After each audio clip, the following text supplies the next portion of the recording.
Right.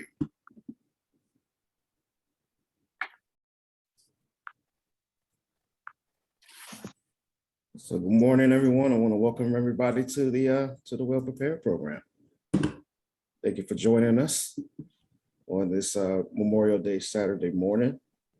We still got people joining us. I'm going to give it just another half a second.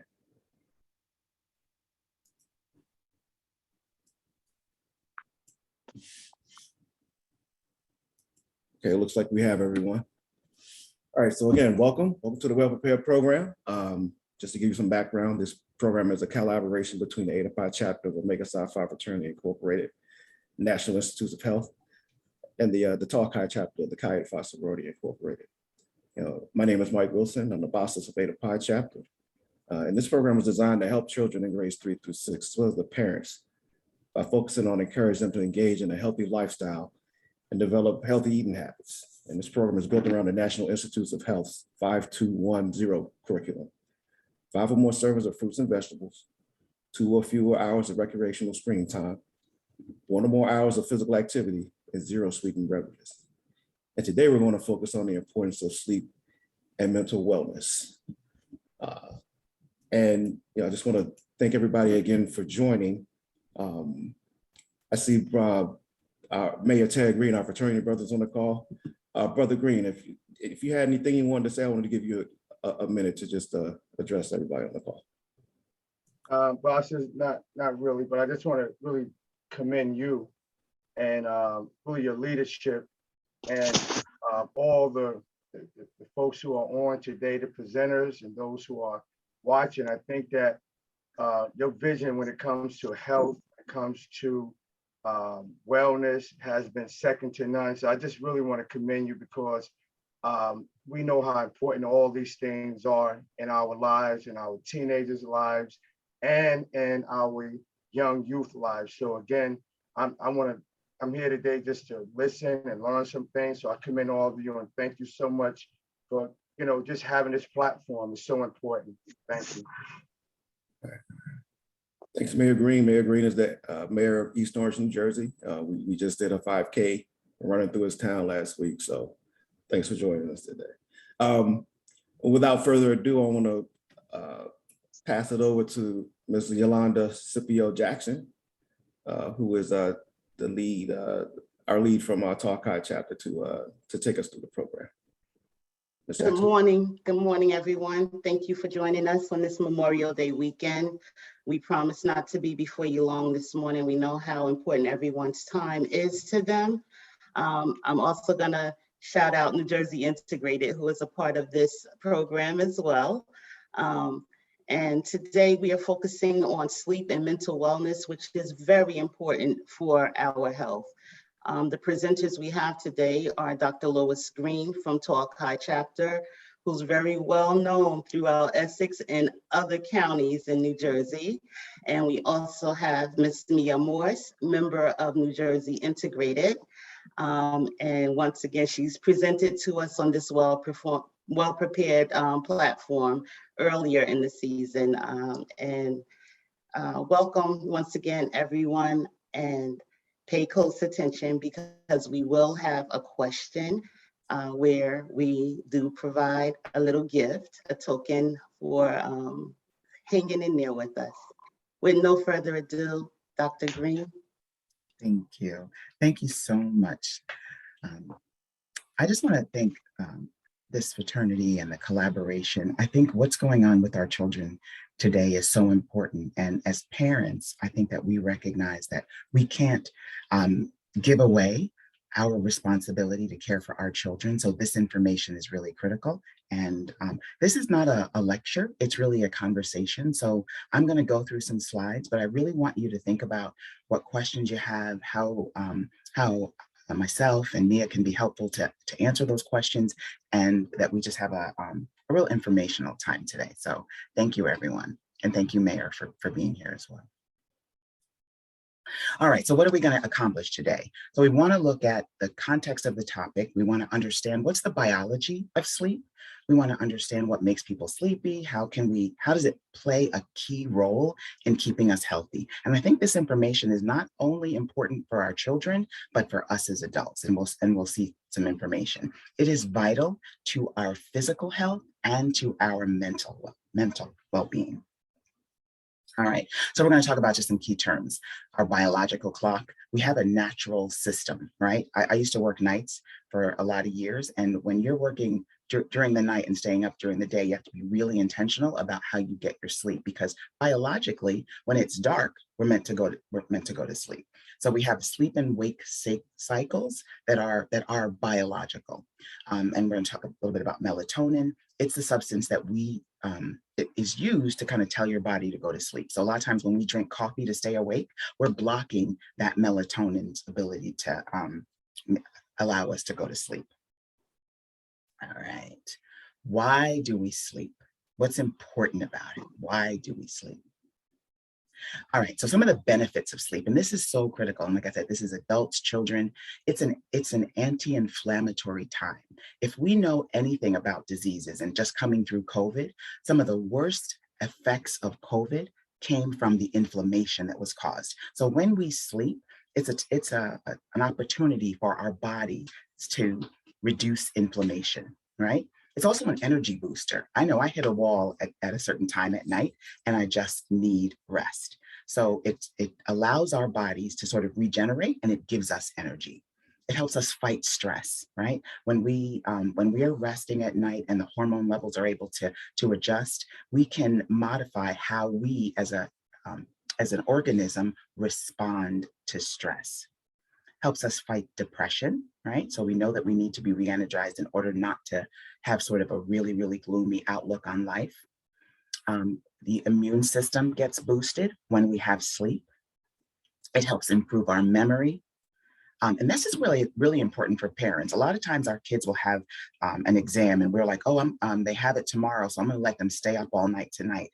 It's actually the worst thing that we can do. They recommend that if you're gonna cram for exam, you don't do it the night before the exam, you do it the night before, so that the night before the exam, your kids can get a good amount of sleep and the information that they've studied can come back to them.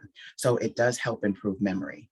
It also helps for heart health. You know, they've done studies, and that's why a lot has happened with sleep apnea studies, because they've recognized that people who don't sleep well have poor heart health.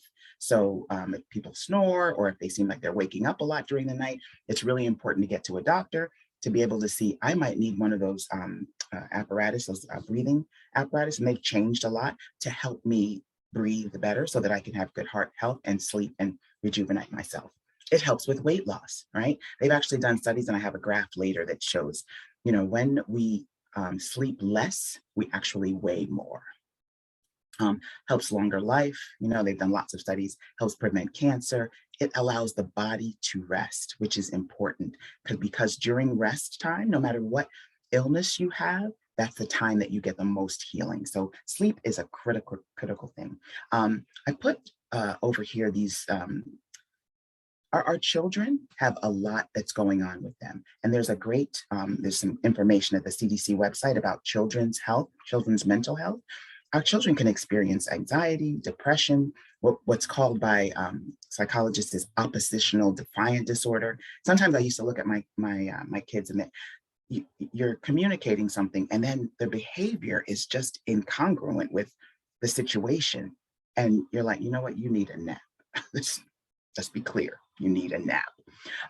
Conduct disorder, a lot of these things that we think are, you know, symptoms of a problem are problems. They're really symptoms of a problem, right? So our kids are getting less and less sleep, obsessive compulsive disorder, post-traumatic stress. You know, what the country has just gone through, our children are watching that, they're seeing that.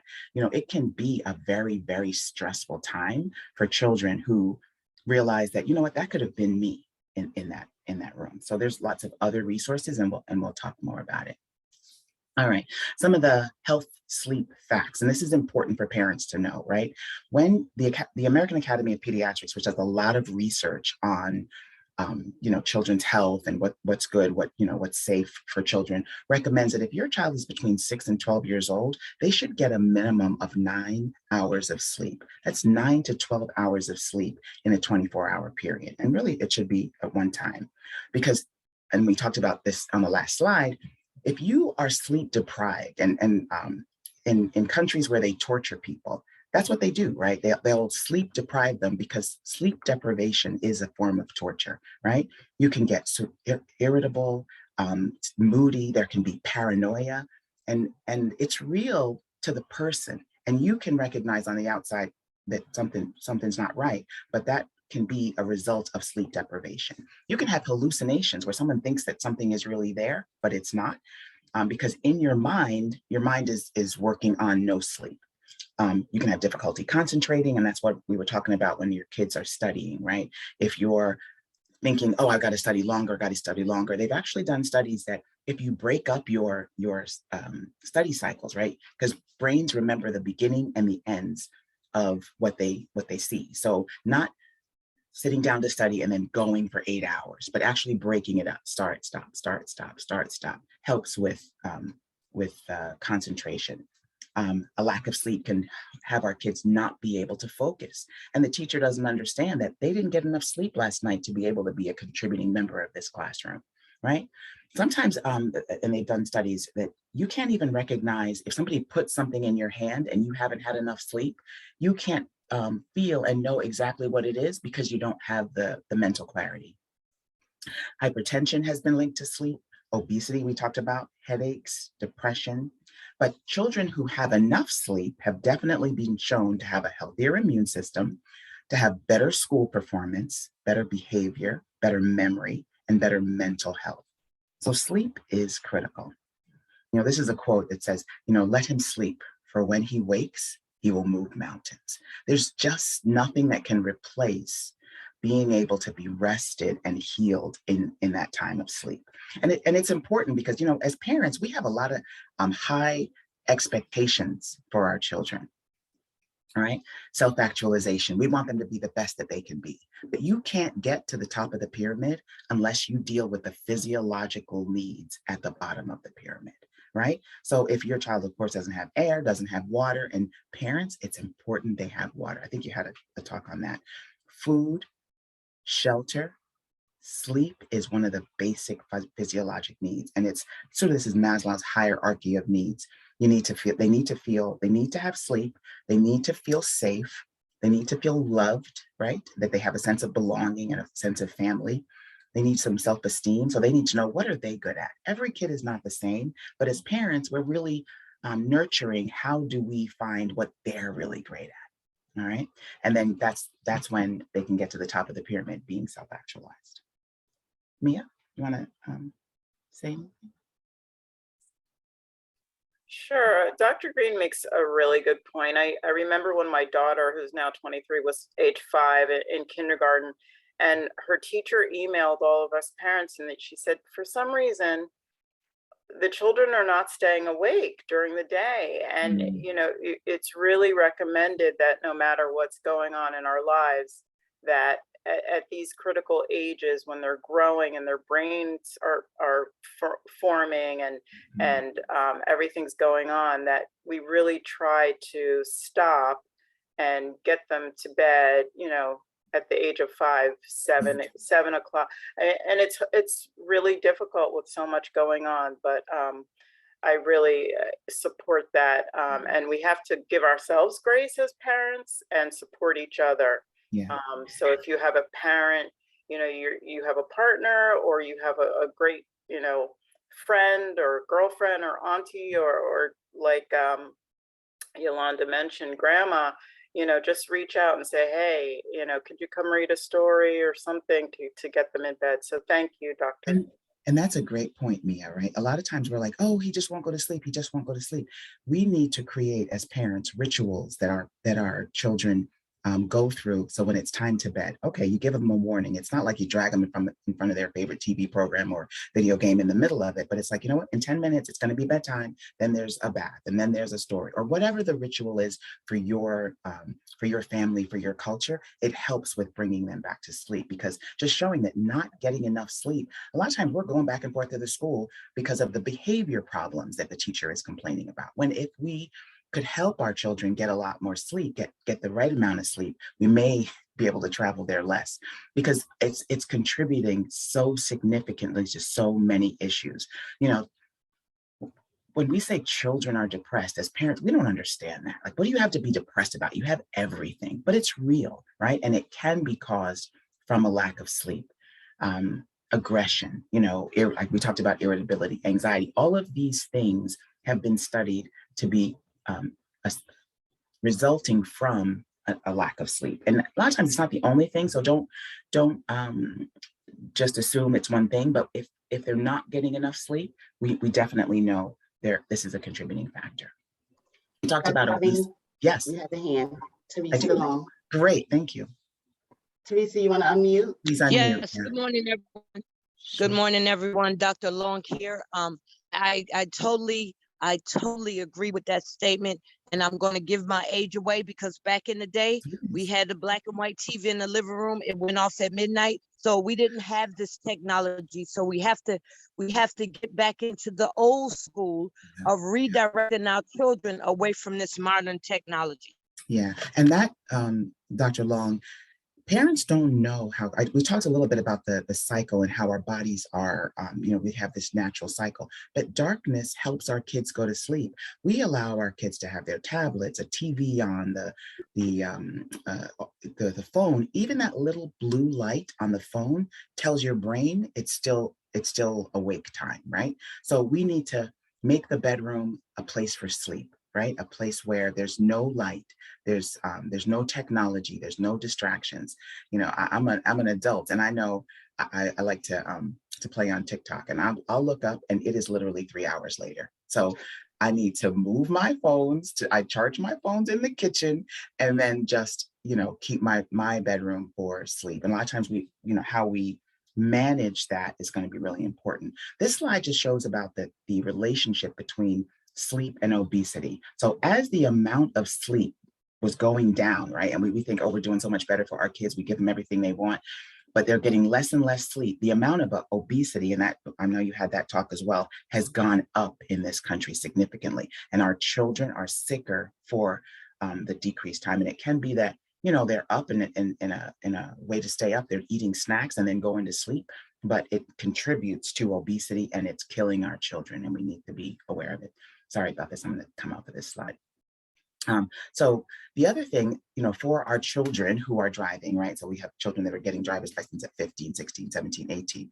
1 out of every 6 fatal car accidents results from a driver who was sleepy or fatigued or tired, right? You know, when we have, my husband's he drove for UPS for many, many years. They have regulations around how much time you can drive, because it's already been studied. The more fatigued you are, the less your responses are, the more, like I said, fatalities, right? And then it's 1 out of every 3 for alcohol. And we're all, you know, we're very sensitive to people who drive drunk, right? Or drive impaired. But if you're driving and you're sleepy, you're at risk of death as well. So drowsiness causes more than 100,000 crashes every year. So we need to recognize, you know, we have an 18-year-old, they want to stay up all night, and then we give them the keys to our car. We could be contributing to fatalities. So a lack of sleep, it's actually worse, right? So 24 hours without sleep is like having a 10% blood alcohol level. 21 hours without sleep is like having the legal limit in all states, which is like being drunk. So if you haven't slept and then you go driving, it's actually equivalent to driving impaired, right? 18 hours without sleep, your blood alcohol is 0.05. So this is important for us, even as adults, to recognize that it is as important to be rested before we get behind and I love to do like long car rides, but I need to be rested before I do it. So what prevents people from getting sleep? And we talked a little bit about this, right? So certainly when you travel from one time zone to another, that's going to impact how you feel, right? Because your body is like, what time is it? I have family in England, and I'm getting ready to go to Singapore. It's a totally different time zone. So whereas it's 10 o'clock in the morning here in Singapore, it's 10 o'clock at night. So if I cross that time zone, I'm going to feel and be out of whack with my sleep. That blue light on the cell phone, it seems like a very little thing, but it impacts your ability, your brain's ability to say, it's nighttime, it's time for me to go to sleep. Stress, right? So if we're thinking about everything that we're trying to do, some people recommend that we go to sleep with a journal or something at the side of our bed. So if you've got a lot of things on your mind, write them down, just write them down, get them out of your head so that you can rest. Sometimes alcohol, caffeine, people don't realize some of the sodas that we drink. You have an orange soda right before bed, that's just got as much caffeine as a cup of coffee. Mountain Dew, things that we don't think about that have a lot of caffeine can interfere with us getting to sleep. Having a big heavy meal before you go to sleep can cause insomnia. Certain medicines that we take, there's some people that take medications for their blood pressure, and if it's causing you to get up and have to go to the bathroom, late at night, that can, contribute to. So it's about timing as to when certain medications are taken. Certain environmental factors can cause, if you have the street light and that light is coming in, that can cause insomnia. And if you're just not comfortable, if the bed is not a comfortable place to sleep, you can have insomnia. All right. Children who get inadequate sleep tend to make unhealthy food choices, right? I know that you had a talk around sugary snacks and how we try to, it's important for us to get to zero, that our children should not be addicted to sugar. But if you don't get enough sleep, it's like the first thing that you want to try to give you that boost. We talked about caffeine, screen time, and this is a great goal, recognizing that you can put screen time monitoring or even limits on your devices so that you can minimize how much time that you're really in front of the screens, because it's really hard to self-judge. And then we talked about the more sleep the better that your sleep is, the more you can be physically engaged during the day. A lot of times our kids are like, I'm tired, no, you need to get enough sleep at night so that you can be engaged during the day. We talked about how much sleep is enough. Anybody with a newborn baby, they can sleep up to 16, 17 hours and should get that amount a day. They need that for the growth and development. Infants 4 to 11, 12 to 15. The school age children that we talked about, 9 to 11 hours of sleep per night, right? Important that they get that. And then our seniors, it's no less than 7 or 8 ourselves. So I'm not quite a senior yet, but I'll get there. Okay. Any questions? All right. So we talked a little bit about this, right? How do we do this? How do we get our kids? Make it a priority. You can't have activities until 12 midnight and then drag your kid in and then say, okay, you got to be up at 6 because you got to catch the bus. That's not enough sleep time. Some things, especially while they're developing, need to be prioritized, and sleep is one of them, right? We talked about a routine. Doesn't matter what it is. I hate it when my kids learned how to read because, I'm tired and now I want to get to bed, and then I'm going through the book and she's like, you skipped a page. Okay, but have some regular routine, right?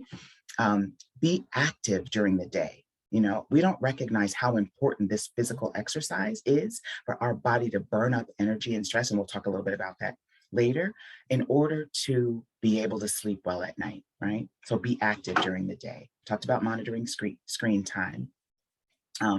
A supportive bedroom, right? So you're not going to have just a whole lot of distractions and the big screen TV and the stereo system, all of these things that can distract from sleep. We talked about overscheduling and how we have to manage, right? It's important they get some activity, but it's also important that we manage the schedule, right? And learn to recognize, if your child is like, I just can't go to sleep, I just can't go to sleep. Did they not get enough physical activity during the day? I used to love, because I have a son that was like unbelievably active. He was ADHD-I, right? So hyperactive. I mean, he would literally climb the walls in my house. So I had to make time every day to go to the park and make sure that boy would run and would burn up some energy so that he would be tired and sleep at night. Talk to the, educators about how are they during the day, what's going on, and then talk to your child's doctor about, this is what's going on with sleep and what can you do. All right. Way to improve that routine. Same thing about going to bed at a certain time, wake up at a certain time. And I know as an adult, because I pretty much don't sleep beyond 6 o'clock, no matter what. I need to get in the bed early, so I make sure I get my amount of sleep. Sunlight, it's important, right? That our kids get some, it's actually a nutrition, right? So it's vitamin D, and it's important that our kids get some sunlight during the day. Relaxing. You shouldn't do this, super power exercise right before they go to bed. Whatever the ritual is, should be able to bring them down. I don't know if you've done anything on breathing, but really doing some focused breathing and having our kids understand how important it is to breathe and deep breathing. We talked about using the bedroom specifically just for those two things, and then avoiding all the caffeine. Stress affects everyone, right? How your body or how you respond to stress is going to be different for everyone, but it has been proven that exercise helps manage stress. So if you are particularly stressed, and there's a lot going on, I can't tell you how many times I've cried just over, the last few weeks with what's going on, but take a walk, do something where you can, say, okay, this is impacting me. What are the things that I can do? So you can develop some positive coping mechanisms for the stress that's happening. And we talked about stress impacting our bodies both physically and mentally. All right.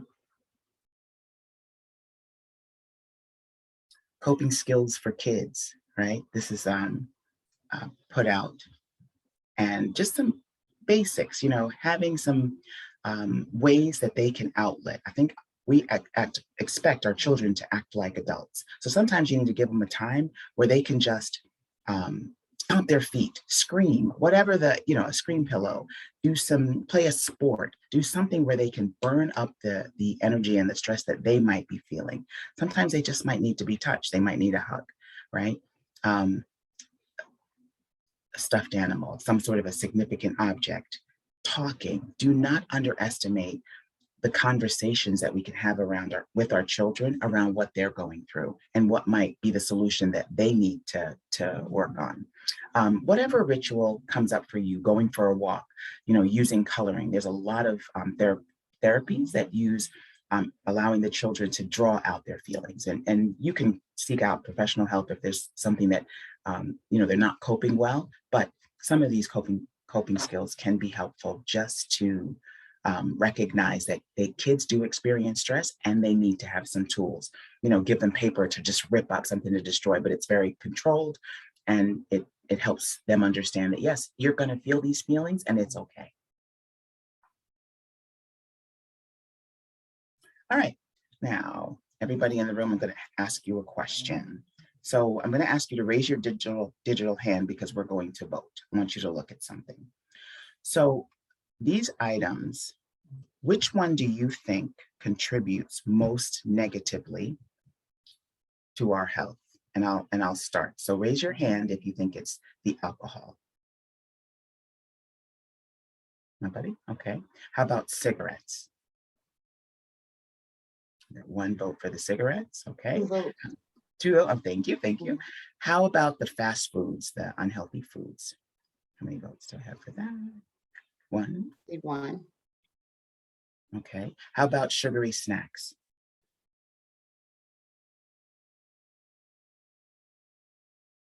Do I have a majority?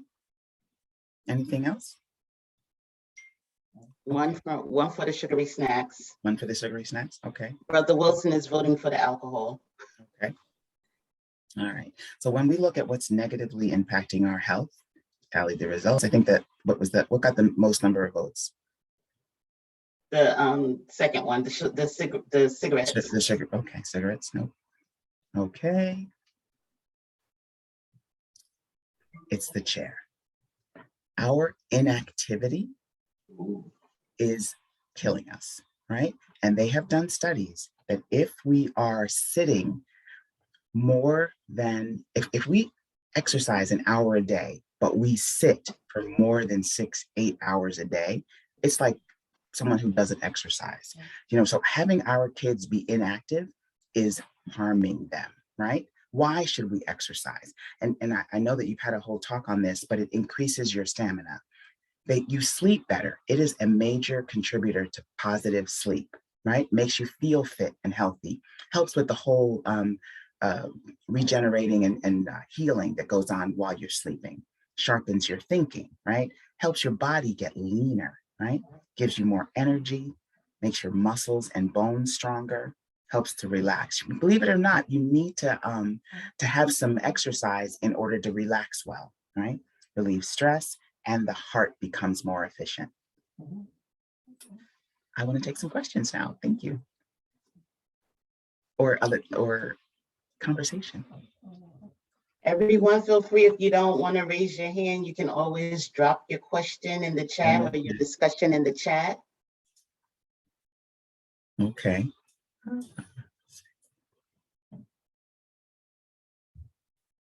Excellent. I see Mike Wilson said that he charges his phone in another room at night, and he has no screens in the bedroom. All positive things to help us get better sleep. I'm going to say too, Dr. Green, it has been some studies too, when you're talking about sleep, changing the temperature in your bedroom so that you can rest at night as well. Mm-hmm. You know, because if it's too hot, you're not going to sleep comfortably because it's going to affect your breathing. Correct. So it's better to have the room cool when you're sleeping at night to get better rest. Definitely. Definitely. I don't want to forget the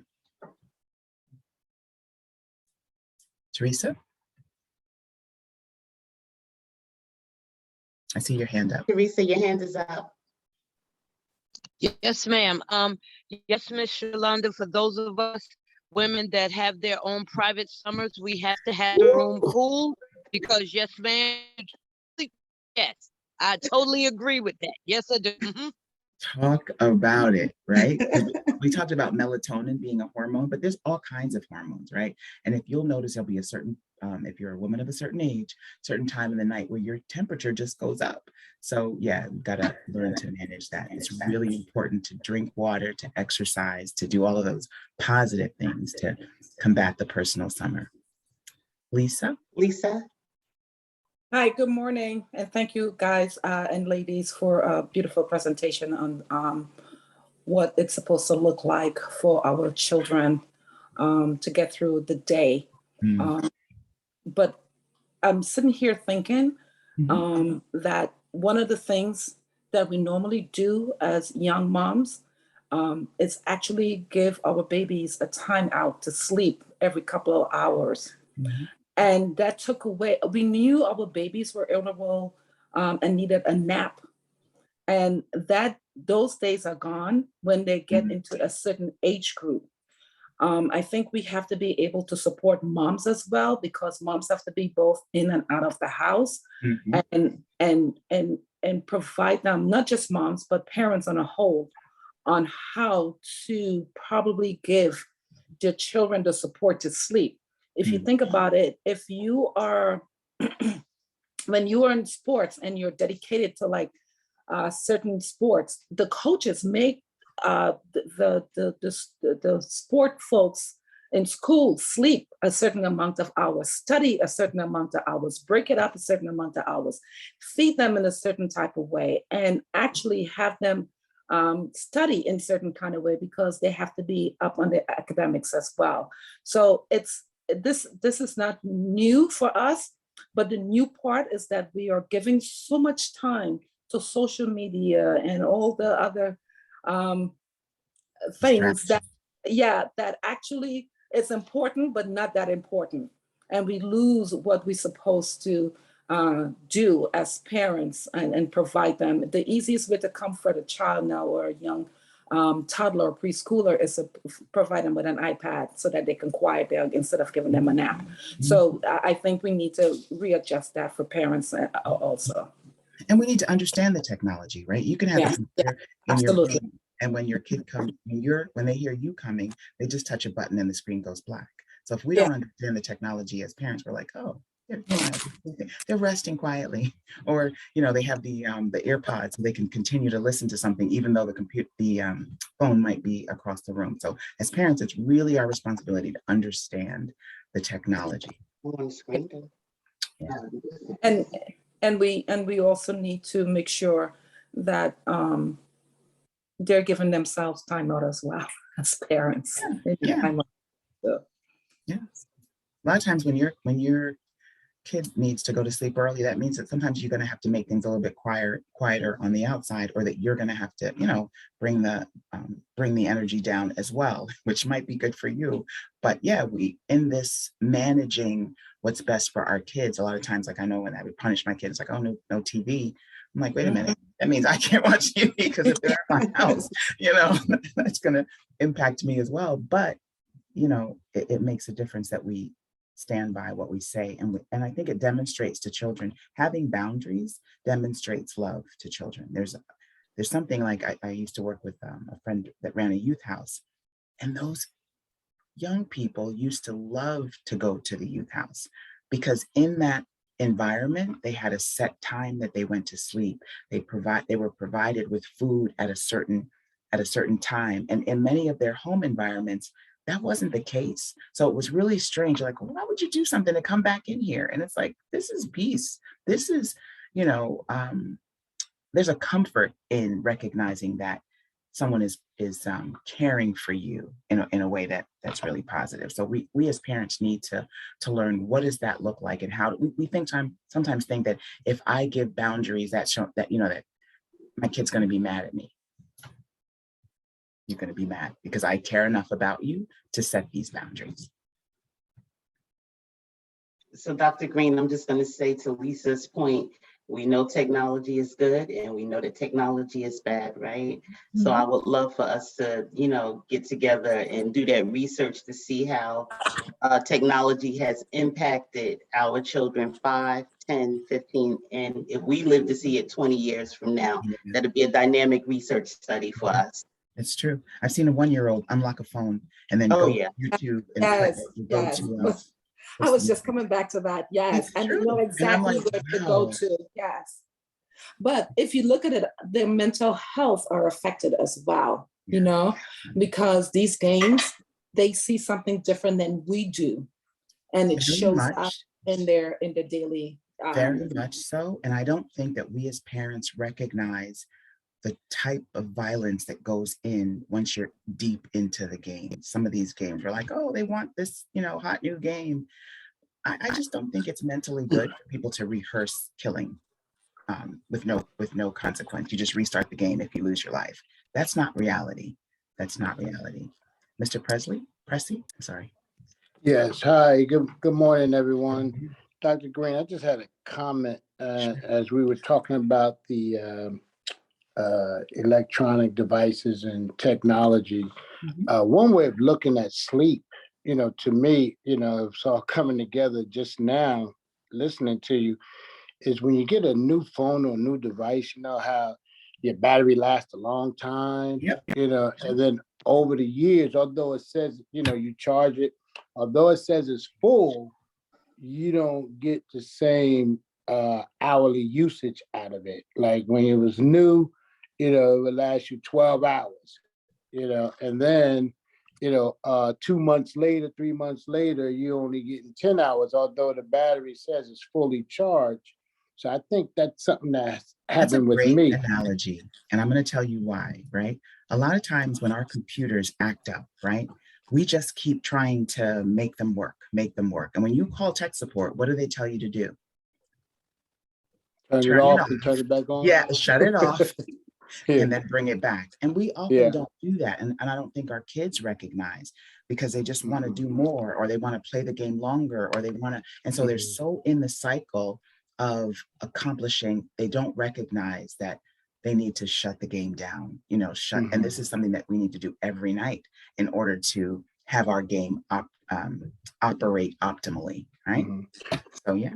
So to go to a question with regard to that, you know that once our battery goes, gets in that mode, it's not going to last as long. Pretty soon you got to get a new battery or a new phone. So using me as an example, I'm good with 5 hours of sleep. 5 hours of sleep, What is 6 good, hours. However, I'm better with 8. But knowing that my, at 5, 6 hours, I wake up automatically and ready to go. So how can I reset it? You know what I mean? Because I can't get 8 hours every day, because I wake up automatically, in a lot of cases. So how can I reset my battery? Because I can't get a new one. No, but you can do a few things, right? So resetting the time that you actually lay down to get rest can be helpful. Learning those deep breathing exercises that help you get to sleep. Learning how to minimize the cues that are having your body stay awake.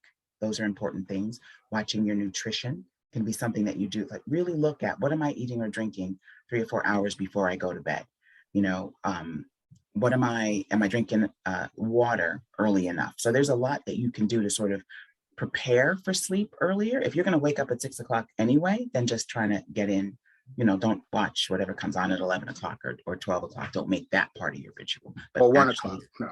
Or one, right. Or one, I don't even know what comes on at 1 o'clock. I hit a wall around 9:30. But hacking yourself, and hacks are important, and it's important that we learn to hack ourselves. If you know that you have notifications on your phone, just that little buzz or beep can keep you awake. Because you're like, who is that call? And you want to look at your phone and see who it is. Turn off notifications on your phone. iPhones have a thing where you can just have it stop sending you notifications after a certain time. That should definitely be on our children's. They should not be getting notifications while they're on sleep. There are levels of sound that our children can hear that we can't hear. You need to be clear on what are these notifications, because it just makes someone look at their phone, and that keeps you awake. So if you have notifications on your phone and you have them, on until 12, shut them down at 9 o'clock. Just let people know. People are going to treat you the way that you allow them. People call you 1 o'clock in the morning, it's because you answer, right? So. Okay, thank you so much. Thanks, everyone. You're welcome. Dr. Green, excellent presentation. This is Olin.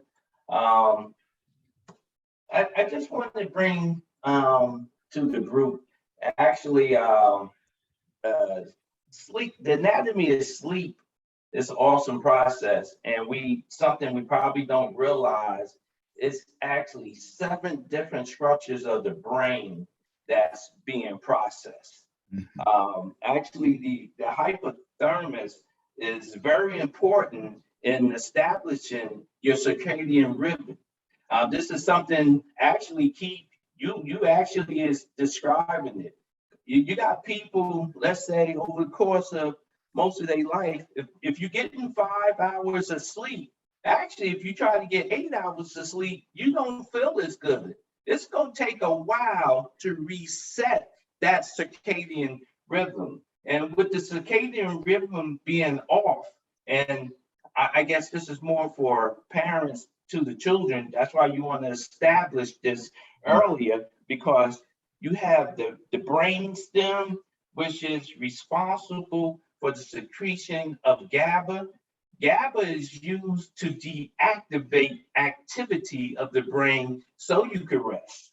So if you have a decrease of GABA, and let's look at kids maybe in them terms fighting sleep, or let's say truck drivers are able to stay up longer and drive because they offset their circadian rhythm, and they don't have enough GABA in their midbrain. Also, your thalamus is responsible.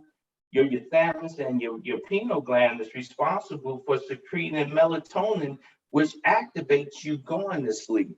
So it's a process in the amplification of all of these different hormones that could be easily upset or thrown off. Just want to get that in there. No, but that's an excellent point. I think we don't recognize how complicated our brains are and how important the nutrients, the sleep that that we need to give it, because we don't do anything. You don't see with your eyes, right? You see with your brain. You don't smell with your nose, you smell with your brain. So all of these things that the brain is controlling, and that's why, you know, I don't want to get political, but 18 years old, your brain is not fully developed. Your frontal lobe, you still have so much more growing to do as far as development of your adult brain. So parents need to understand all those chemicals.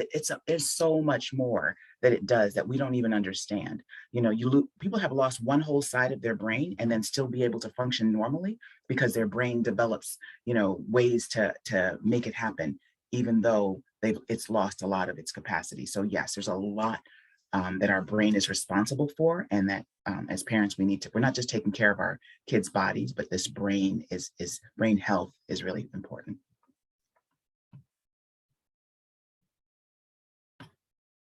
Any additional questions, comments?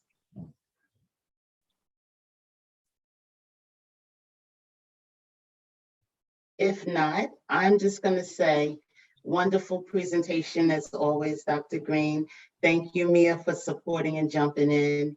Thank you all for joining in this morning. I'm also going to ask that you please continue to share the registration for this program. And I'm also going to ask that if you have not already done so, to please complete the survey. And these presentations will be on video for you all to preview at a later time. But once again, register and take the survey. It's very important so that we can continue to have these type of programs ongoing. Brother Wilson? Apologies for not being on video. Speaking of trying to make technology work, I've been trying to, I got 2 cameras, I've been trying to make them both work and failing. I just want to echo the thanks to Dr. Green and Ms. Morse for that excellent presentation. And thank you all for your engagement with this topic. It's really important, you know, getting sleep and the impact that it can have on your life in both a positive and a negative way if you're not on top of it. So I'm hoping that everyone got a chance to take away something that would help improve your habits. Just from an informational standpoint, our next session will be on June 18th, and our topic will be fruits and vegetables, and this will be led by Ms. Lisa Archer. So thank you all for joining us again today. We'll send out a reminder in advance to the next meeting. I want to wish you all a safe Memorial Day weekend. If any of you are traveling, I want to wish you all safe travels. And thanks again for joining us. Y'all have a great day. One more thing, Brother Wilson, I forgot. We do have a question. Oh, for today's incentive. okay. Lois or Mia, you want to give them the question, whichever you decide? A question, like a quiz question? Yes. Oh, yes. Okay. How many hours of sleep does a newborn need? Damien raised his hand. Okay. Damien? About to shout out. We can't hear you. You're on mute. 16 hours. Okay. All right. Winner, winner, chicken dinner. Winner, winner, winner. All right, Damien, there's a ShopRite gift card coming your way. Okay. Woo! Brother Jackson, I see your hand too. You was a little bit behind. I can't hear you. I just wanted to say I enjoyed the session, but even more, I enjoyed the gala last night. Thank you, brother, for supporting. Celebrated your years of service well, and I appreciated you recognizing the mighty Ada Pi chapter of Omega Psi Phi fraternity. It's our pleasure. Thank you. Definitely our pleasure. Thank you for being there last night. It was really awesome. Our pleasure. Well deserved. Y'all deserve it. You put in the work. Thank you. And the dance wasn't shabby either. I was like, all right now. And as expected, I'm feeling it this morning from when y'all threw on Atomic Dog so we all enjoyed that because I paid the price. Okay. All right, everyone. Enjoy your Memorial Weekend. And thank you. And we'll see you on the 18th. Yes.